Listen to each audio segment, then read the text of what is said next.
Aujourd'hui, nous partons à la rencontre de Shlomi, un homme qui est certifié, comme nous tous, à l'Institut des neurosciences appliquées de David Lefrançois et qui donc va nous faire découvrir sa manière à lui de voir le coaching et de vivre le coaching, de vivre l'accompagnement, je vais dire en général, parce que moi, je préfère accompagnement parce que ça englobe beaucoup plus de choses que coaching.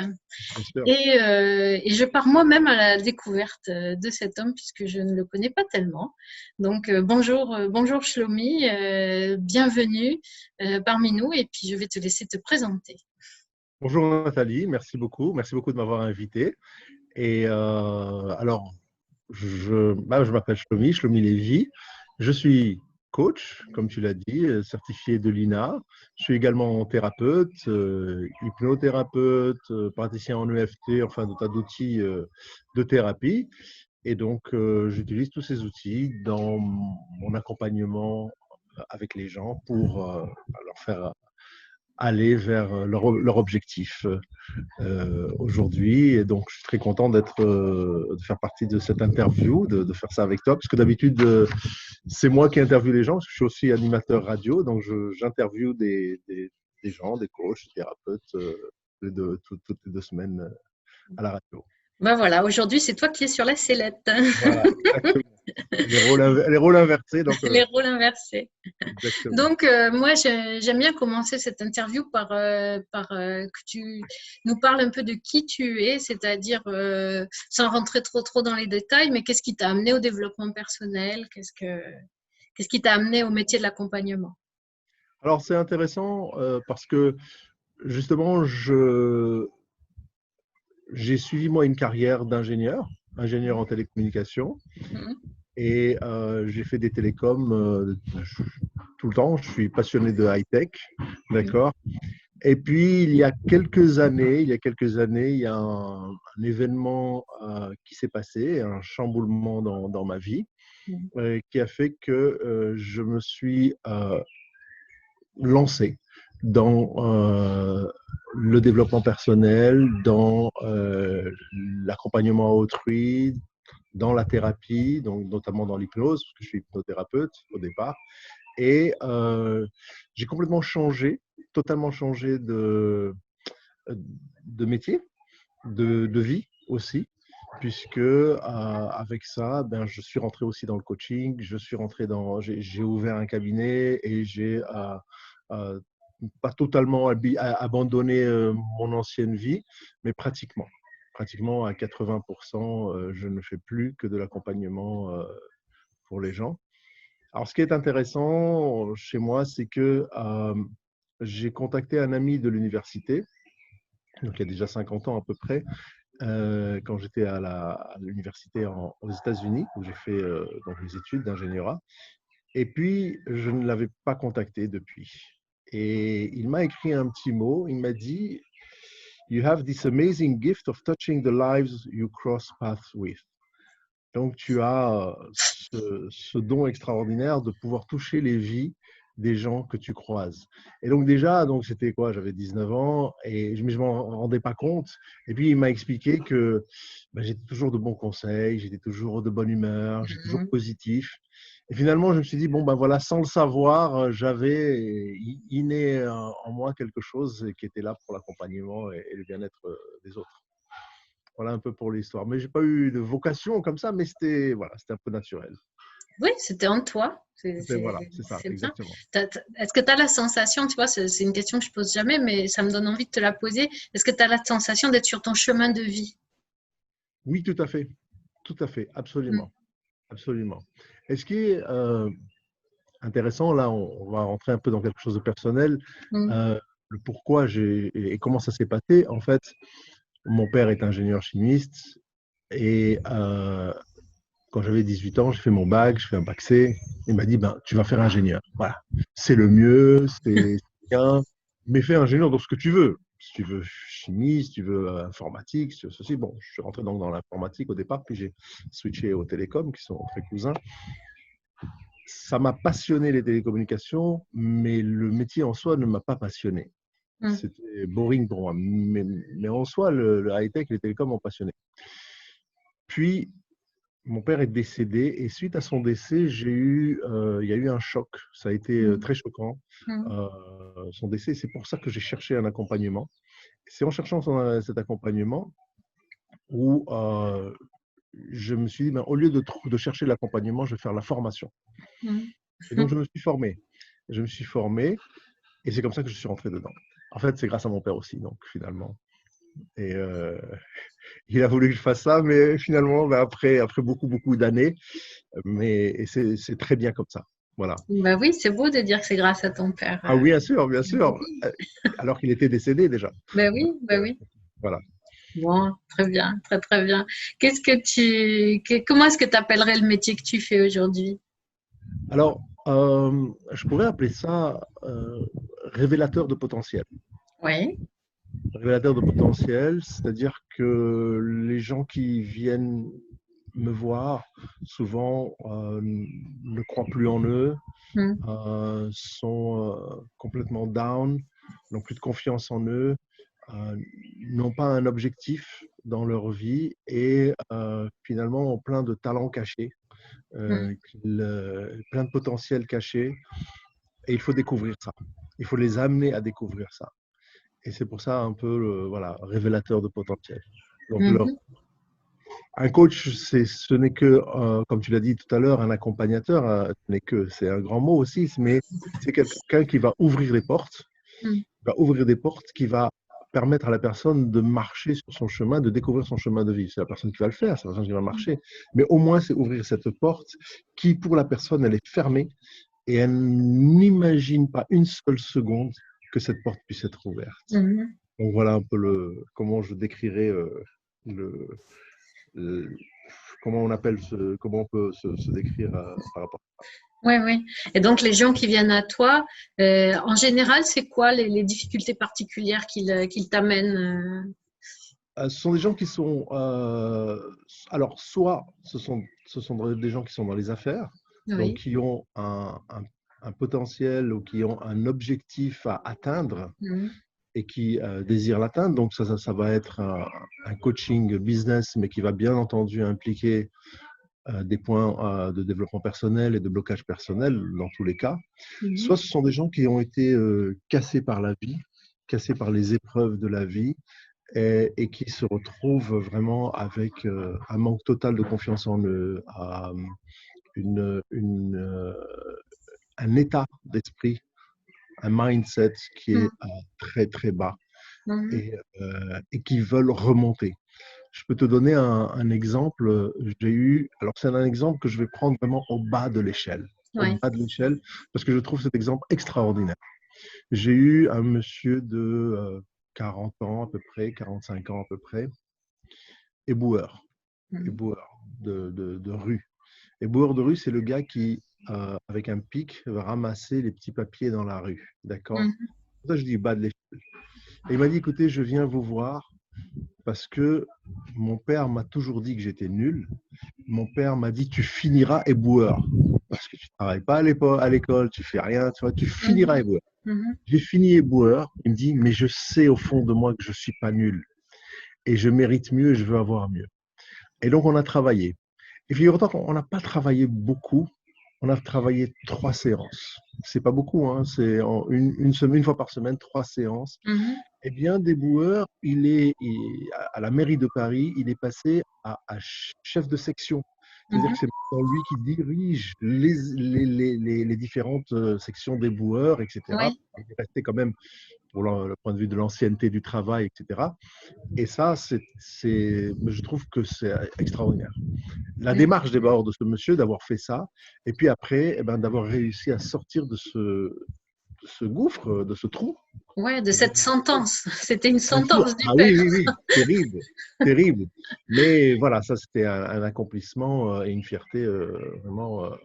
Ouais. Euh, et je parle du bas de l'échelle, hein, Oui, parce que oui. c'est facile quand on est directeur de société, on est manager, alors on a un objectif au lieu de faire 1 million, on veut atteindre 1,5 million. Bon, ben Mhm. ok, alors on va atteindre ça, mais c'est pas si compliqué que ça.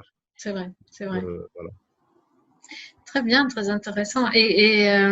Comment est-ce que tu travailles, toi? Il y a quoi dans ta boîte à outils? La boîte à outils, alors j'ai mis au point, ce n'est pas moi qui ai mis au point, j'invente rien du tout, rien n'est inventé, mais quand je parle aux gens, je leur dis, écoutez, moi, je fais ce qu'on appelle une méthode, j'ai mis au point une méthode. Cette méthode, je l'appelle, donc j'ai des femmes et des hommes qui viennent me voir, mais quelle qu'elle soit, je Mhm. dis, c'est la gestion de mon mec. La gestion de mon mec, voilà.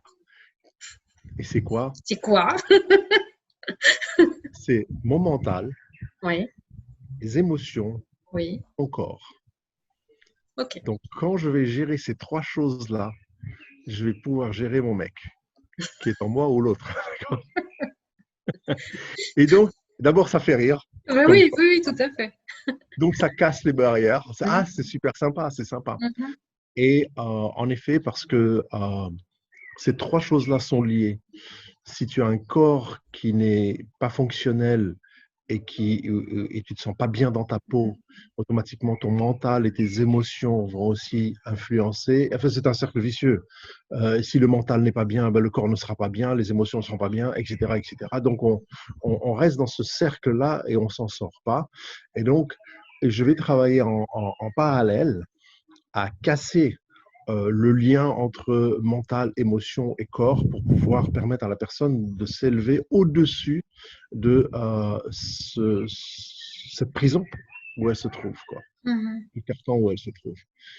Et, et donc, ben, je vais utiliser différentes méthodes, mais c'est sûr que quand quelqu'un vient la tête comme ça, les épaules comme ça, etc., et que tout son corps, il montre qu'il n'est pas bien, ben, on Mhm, va travailler sur la posture physique, on va travailler sur la, la vélocité de la voix, quand quelqu'un il parle mhm, doucement parce qu'il n'est pas, mhm, il est introverti, il n'est pas bien dans sa peau, etc.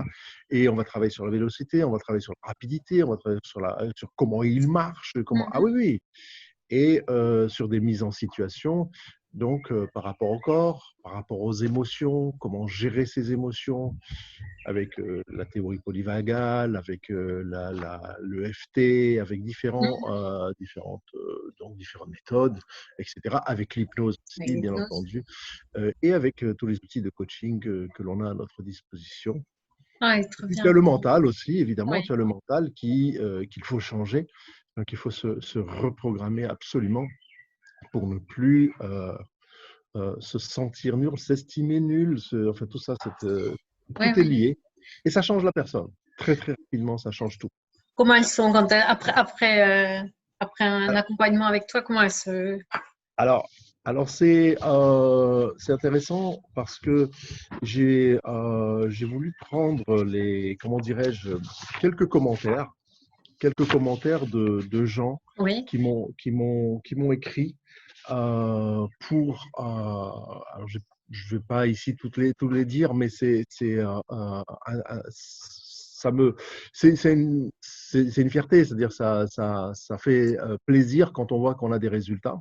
Mhm, Alors, les résultats, ce n'est pas bien entendu, c'est pas à la première séance, c'est pas à la première séance du tout, mais déjà, je peux analyser les résultats la semaine d'après quand la personne revient. mhm, Bon, voilà. Alors, quels sont les changements? Qu'est-ce que vous avez changé dans votre vie? Et dans les commentaires que les gens me font quand ils m'écrivent, alors je vais t'en citer quelques-uns. Grâce à vous, j'ai pris confiance en moi. Vraiment merci pour la bonne humeur et l'écoute et le bienfait. Confiance totale et immédiate, écoute active et efficace. Dès la première semaine, vous m'apprenez beaucoup de choses sur moi-même. J'ai réussi à trouver la raison qui a déclenché ce qui me gâchait la vie. Euh, j'ai pris le rendez-vous la première fois sans m'attendre à un miracle. C'est finalement une expérience que je souhaite à tout le monde. Bon, voilà, des compliments. Monsieur Lévy est à l'écoute. On passe un bon moment, on rigole. Et finalement, on avance grâce à des discussions constructives, des exercices et des séances super efficaces. Bon, voilà, donc oui, euh, c'est important. C'est important d'avoir aussi ce feedback bien sûr. parce que de gens qui sont appréciatifs Mhm, des changements qu'ils ont eus. Voilà. exactement. Exactement. C'est quoi ton actualité actuellement? Est-ce que tu ne fais que recevoir en cabinet ou est-ce que tu as d'autres actualités? Alors, actuellement, je reçois en cabinet, enfin actuellement, avec la Avec... situation actuelle du Covid, c'est pas évident, mais je recommence depuis Oui. le 11 mai à recevoir en cabinet, donc ce qui est très bien. Et avant le confinement, je faisais aussi des ateliers en institut ou en entreprise. Donc, plutôt en groupe qu'en individuel. Et donc, c'est les deux formules que j'ai pour le moment. Donc, de recevoir en groupe, pas de recevoir, mais moi, je vais dans l'entreprise pour une journée, pour une après-midi, ça dépend des formules. Ok. C'est quoi tes projets, tes rêves, Mes projets, c'est de d'avoir plus d'apprentissage, Oui. donc d'avoir plus de connaissances. Mon projet, c'est pouvoir maîtriser encore plus et totalement les matières dont on traite. Parce que si on n'a pas un niveau d'expertise, on fait un travail médiocre en fait. Et on fait un travail, ou pas médiocre, mais en tout cas très très moyen. Et je trouve ça très très dommage.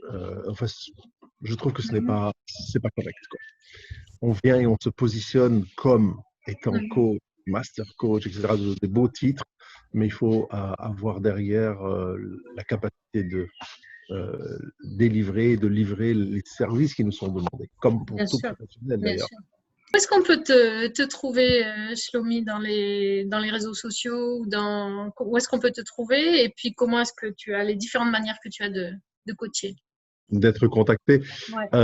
Oui, tout à fait. Ben, écoute, soit sur Facebook, je suis sur Facebook, je suis sur YouTube, j'ai une chaîne YouTube où je reprends différentes interviews de professionnels et puis des petites vidéos à moi, notamment une interview avec David Lefrançois. C'est grâce à ça que je suis rentré dans le coaching parce que je l'ai interviewé à la radio sur l'hypnose. Oui. Et puis il m'a dit, mais pourquoi tu restes sur l'hypnose? Viens dans le coaching, viens dans mon institut de formation. Et ben c'est comme ça que je suis rentré Il t'a avec lui. converti. Voilà, exactement là-dedans.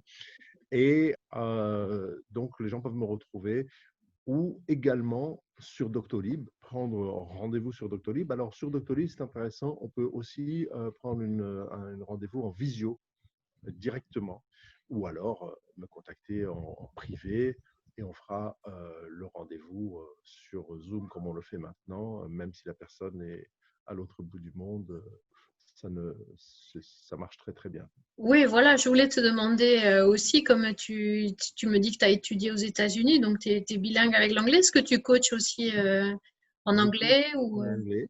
Je Ouais. coach en anglais, je fais des séances en anglais, je donne des conférences en anglais. Donc, j'ai été appelé à la Commission européenne à Bruxelles pour faire des ateliers en anglais. Et là, maintenant, j'en ai une autre, j'en ai une en juin pour la Commission européenne, à nouveau en anglais, pour parler du comment on gère le stress post-Covid. Par rapport à tous les expatriés qui habitent à Bruxelles et qui sont séparés complètement de leur famille pendant Oui. maintenant des mois. Et donc, je fais cette interview cet atelier pour la Commission européenne en anglais. J'ai également fait en espagnol des séances, mais bon, à un moment, on passe à une autre langue parce que ça va dans la conversation parlée, je me débrouille, mais quand ça devient très technique et qu'il faut élaborer plus, je préfère l'anglais ou le français. D'accord, mais tu as beaucoup de cordes à ton arc, Shlomi. Oui, c'est vrai vraiment que intéressant. parlant plusieurs langues, ça ouvre des portes en tout cas. Et je me forme constamment. Donc là, je suis une formation, je suis tout le temps des formations. Donc, thérapie cognito-comportementale. D'accord. D'autres formations en coaching avec Tony Robbins, justement. Donc, je Oui. suis en parallèle tout le temps des formations pour être au top.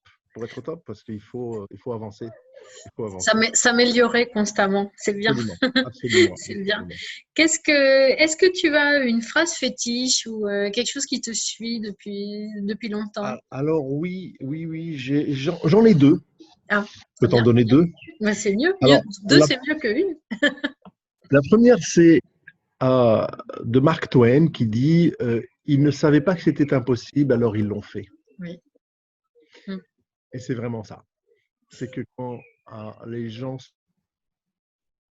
se disent dès le départ, j'arriverai pas, c'est pas possible, eh bien déjà, ils se sont condamnés à ne pas arriver. Mais quand on ne réalise pas et on ne sait pas que c'est impossible, ah ben, c'est extraordinaire. Parce que prenons quelque chose qui est arrivé il y a 50 ans à peu près, Mhm. c'est marcher sur la Lune. Même aujourd'hui, mais comment est-ce qu'on peut, quand on regarde la Lune, aller là-bas et marcher dessus, quoi? C'est impossible, même avec la meilleure fusée. Mais si on avait dit ça, ben jamais on y serait arrivé. Et c'était il y a 50 ans. Donc, quand on voit ça, les gens qui n'ont jamais dit que c'était impossible, ils s'en sont sortis et Mhm. ils ont réussi. Et ils ont réussi. Et ça, c'est quelque chose qu'il faut bien se mettre en tête. Ne jamais dire c'est impossible. En tout cas, dans, la, dans le réalisme, mais on ne sait pas. Mais en tout cas, c'est comme ça qu'il faut arrêter. C'est le mind state. Tout à fait. Il y a une deuxième phrase que j'aime beaucoup, c'est les chiens aboient, la caravane passe. Les chiens aboient, la caravane passe, c'est que, en fait, une personne va venir et il y aura toujours des gens qui vont le contester, qui vont le provoquer, qui vont lui dire qu'il n'arrivera pas, que c'est pas possible. Justement, on revient à ça. Qui vont le polluer par des phrases négatives. Et Mhm. ces phrases-là vont finalement l'empêcher d'atteindre son objectif. Et ça peut être des parents, ça peut être un mari, ça peut être une femme, des frères, des sœurs, les plus proches en général, qui vont dire et ça, c'est pour ça que j'ai les chiens à aboyer, laisse les chiens aboyer, et toi, En général, c'est les plus proches parce que en général. c'est ceux qui nous aiment le plus. Alors, ils ont peur pour nous et du coup, ils vont nous mettre sur le dos leur peur et Tout à puis fait, tout à et fait. avec des phrases comme ça qui vont Ah, tout à fait, ouais, c'est pour notre bien, mais du coup, exactement, finalement, ça. exactement, C'est exactement. ça. Non, c'est vraiment polluant. Mhm. C'est vraiment polluant. Et ça, souvent, j'ai comment dirais-je, ce problème, c'est que on fait un travail et les proches cassent. Mm. Les Ça proches arrive. cassent. Et ça, c'est terrible, quoi. C'est terrible. Terrible. C'est vrai. Donc, je demande à la femme ou au mari, ben, faites venir votre conjoint, parce qu'il faut travailler ensemble pour ne pas justement casser l'autre. C'est nul ce que tu fais, ça veut rien dire, c'est du blabla, c'est du Mhm. baratin, c'est Mhm. D'accord. Ah, très bien. Tu fais venir le conjoint ou des fois, oui, des fois. l'élément perturbateur, quoi, Voilà, exactement, pour le exactement, rallier à ta cause. exactement. Pour une séance, ça suffit une séance qu'il vienne. Après, s'il veut faire plus, tant mieux. Mais au moins qu'il laisse la personne avec qui il est euh, euh, faire son développement et faire ce travail-là. Mais ici, ça m'est arrivé que c'était des adolescents et c'est la mère ou le père qui perturbe et Ah, qui moi, casse. Qui moi casse. qui travaille avec les parents, justement, Ouais, effectivement, c'est les premières entraves bien souvent sûr, dans l'évolution de leurs enfants et c'est dommage. bien sûr. Ils veulent Tout le à bien fait. de leurs enfants, mais ils le cassent, quoi. Tout à fait. Mais c'est très intéressant, ton approche là, de faire venir la personne qui bloque finalement en thérapie pour juste une séance ou deux. Oui, effectivement, ça peut être un bon. Je pense qu'il y a beaucoup de coachs qui peuvent se prendre exemple de ça. Oui, Je suis tout à c'est fait vrai. d'accord avec toi. J'ai une maman qui est venue parce que je travaille, alors je ne l'ai pas dit, je travaille beaucoup aussi sur la motivation. Hum, Parce que ce qui bloque aujourd'hui, c'est être motivé. Et cette motivation-là, quand on ne l'a pas, on est fichu. hum, On n'arrive à rien. Et on peut rêver d'aller mieux, rêver d'une meilleure vie. Mais quand on n'a pas cette motivation à l'intérieur de soi, il n'y a rien qui va bouger. On va rester au hum, fond de son lit. Et donc, j'ai une maman qui est venue me voir pour me parler de son fils qui n'est pas motivé pour aller à l'école, ceci. Elle m'a parlé sur le pas de la porte, parce qu'elle hum. est d'autres. Et puis, au fur et à mesure qu'elle parlait, j'ai dit, écoutez, moi, je ne veux pas voir votre fils. Je veux vous voir vous. C'est vous que je veux voir. Et après, je le verrai. Et donc, on a fait 1 heure de séance ensemble pour qu'elle arrête de casser son enfant. qu'elle arrête de le surprotéger. La maman poule qui a étouffé son gosse et qui maintenant ne peut plus rien faire sans elle. Et donc complètement démotivée pour être seule et pour être indépendant. Et après, elle s'étonne qu'il ne peut plus rien faire. Mais elle l'a programmé comme ça. Et donc, ça, c'est important, voilà, de ne pas travailler que avec la personne avec qui vous êtes. Si on a la possibilité et l'opportunité de demander, de voir aussi, parce qu'on travaille dans un système, c'est systémique. Donc, de voir aussi un peu les autres pièces du puzzle qui sont autour. Bah, exactement, j'ai l'image de ça et finalement, il a beau essayer de se débattre, si tu défais pas la pince, ça va pas, ça va pas marcher. Ça. Tout à fait. C'est l'image que ça me donne, quoi. Ah, mais très bien, très bien. Quel conseil tu donnerais à un coach qui débute, Shlomi? Bien de voir. Non, mais encore. Mais encore. Bah, écoute, il faut bien une petite touche d'humour. Hein. Bien sûr. Je pense qu'il faut miser sur l'excellence. Oui. Ce qu'on disait tout à l'heure. Parce qu'il y a beaucoup de coachs sur le marché aujourd'hui. Oui. Pas seulement avec Lina, mais avec je dirais des dizaines et des dizaines d'écoles de formation qui sont là dans toute l'Europe. Mais si on prend que le marché francophone, il y a la France, la Belgique, la Suisse et le Canada. On a des milliers de personnes qui sont sur le marché. Très peu arrivent à percer, mais parce qu'ils se contentent d'avoir fait cette formation, d'avoir obtenu leur certificat ou diplôme, tu appelles comme eux, ils ont un bout de papier, mais ça ne suffit absolument pas. La formation n'est que le squelette, n'est que la structure dans laquelle on peut te permettre justement de rentrer. Mais après, c'est à toi, approfondir. On te donne un outil, mais maintenant, apprends à le connaître, apprends à le faire, apprends à le façonner toi-même et à l'utiliser. Et ça demande du temps, de l'investissement de soi pour s'asseoir et apprendre et à utiliser.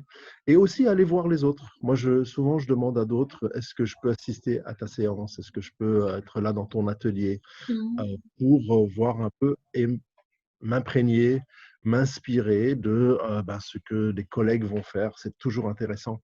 J'ai fait ça beaucoup en hypnose, où j'ai été voir, et j'ai demandé la permission, bien sûr, parce qu'ils demandent les thérapeutes et les praticiens, comment eux, ils pratiquent avec leur autorisation. Je me mets derrière dans un coin. Et dans différentes parties du monde, parce que chacun pratique différemment, et les coachs, c'est pareil pour tout le monde, quoi. Mais j'aime beaucoup, ça m'a fait très très plaisir de te rencontrer, de te connaître, de savoir comment est-ce que tu manies, toi, j'essaie de gérer mon mec, qu'est-ce que tu veux. Voilà, comment est-ce que tu gères bien ton mec. Et je crois que ça va rester sur plusieurs. Hein. On va faire une marque déposée maintenant. Ouais, voilà. Shlomi, ah oui, c'était le gars du mec. Voilà. Écoute, je te remercie vraiment d'avoir participé à cette interview et au développement de cette chaîne. Merci à vous tous de nous avoir suivis. Je vous invite à aller voir toutes les autres interviews qui sont déjà publiées sur cette chaîne, de vous abonner et d'activer la petite cloche pour être sûr de ne pas perdre les futures interviews. Et merci encore à toi, Shlomi. Et merci, Nathalie. À très bientôt. Au revoir. À très bientôt.